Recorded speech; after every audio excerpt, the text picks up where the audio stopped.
Приветствую вас, милостливые государи! Все, что благоустройству общества служить может, достойно есть нашего милостливого воззрения и монаршего попечения. Императрица Екатерина II хотела поближе познакомиться с народами, которые вошли в состав Российской империи. С этой целью она приглашала в Петербург представителей разных народностей. На очередной такой прием прибыл горский народ, который называл себя ингушевцами или галгаями. Так повествует история. Трое джигитов в национальной одежде приветствуют монарха на ингушском языке.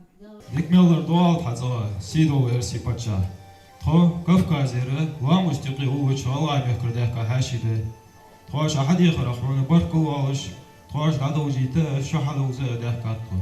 В марте 1770 года представители известных ингушских фамилий подписали договор с Россией о вступлении в подданство Российской империи. Союз, заключенный более 2,5 веков назад, прошел проверку временем. Наши предки выбрали путь, сохраняющий их этническую самостоятельность и самобытность. Это отражается и в этикете за столом. Сначала императрица удивилась их манерам, но ей объяснили, каждое действие несет за собой скрытый смысл. Ответ горцев для Екатерины II перевел советчик.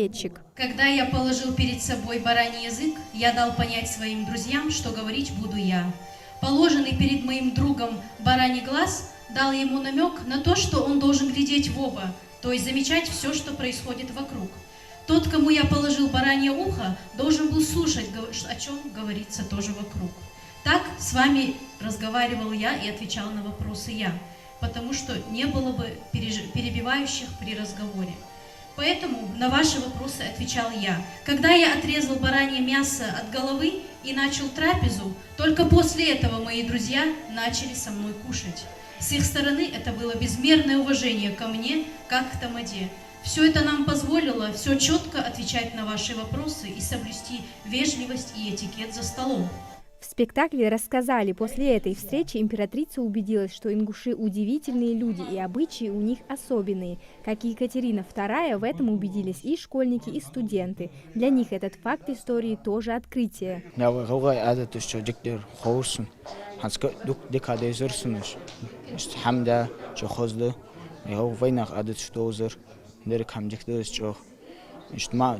Мандош, гестер декамдис. Тамадс амелашню цетусулри яхалцел хри это уже хожды тамад амелдоц.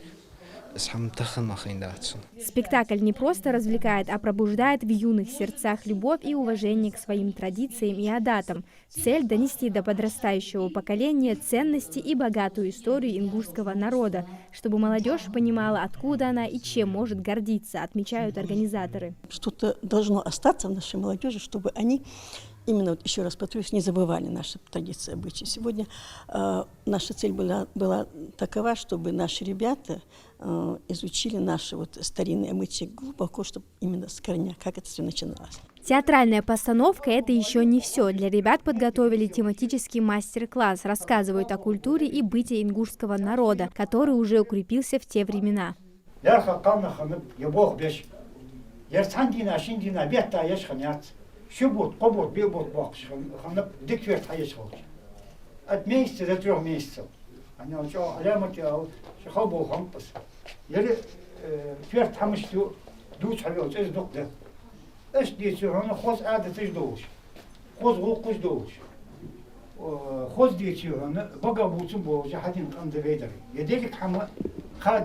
В Доме культуры уже готовят новую постановку. На этот раз в спектакле планируют поднять другую актуальную тему – наркоманию. Амина Зязикова, Мавладгиря Хильгов, Магаз 24.